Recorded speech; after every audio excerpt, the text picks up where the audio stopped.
Today, I want to talk to you about two kinds of power, and I'm going to read to you from Acts chapter 12, verses 4 through 6. So when he had arrested him, he put him in prison and delivered him to 4 squads of soldiers to keep him, intending to bring him before the people after Passover.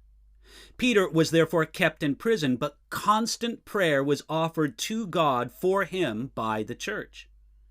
And when Herod was about to bring him out, that night Peter was sleeping, bound with 2 chains between 2 soldiers, and the guards before the door were keeping the prison.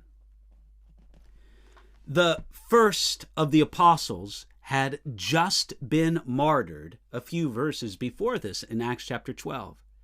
This was James, who was one of the closest companions of Jesus.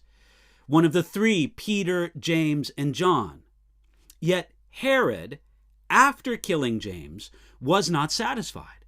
Herod saw his approval ratings going up in the opinion polls, and he thought that they might go up even more if he killed Peter. So Peter was kept in prison, ready to be executed. Herod was nobody's fool.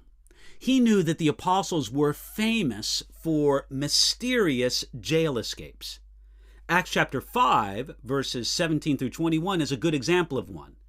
It says there, and I'm just paraphrasing from some of these verses, "Then the high priest rose up, and all those who were with him, and they were filled with indignation, and laid their hands on the apostles and put them in the common prison. But at night an angel of the Lord opened the prison doors and brought them out." So, in light of that, Herod took no chances. He gave 4 squads of soldiers the job to guard Peter. Herod also chained Peter between 2 soldiers.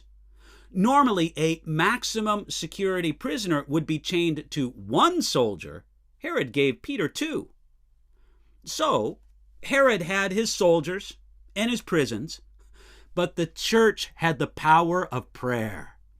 The outcome of the contest between those 2 would be decided easily.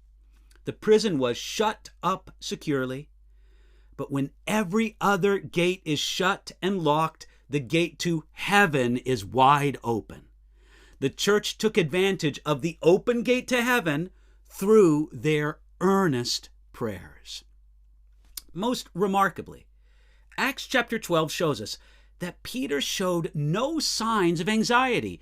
He was able to sleep soundly on what seemed to be the last night before his execution.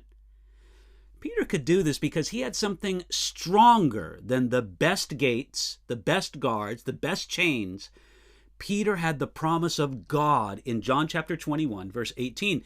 Jesus had told Peter about his death, "When you are old, you will stretch out your hands, and another will gird you and carry you where you do not wish." You see, Peter could reason through this like this: Jesus promised me that I would not die for him until I am old. It's only been a few years since he said that, and I'm not really old yet. So this is not my time. I may as well get a good night's sleep. So the power of God he trusted was greater than all of Herod's power. When we have a genuine trust in God's promises, it brings a peace that passes understanding in our lives. Are you stressed? Are you worried? Are you filled with anxiety about things?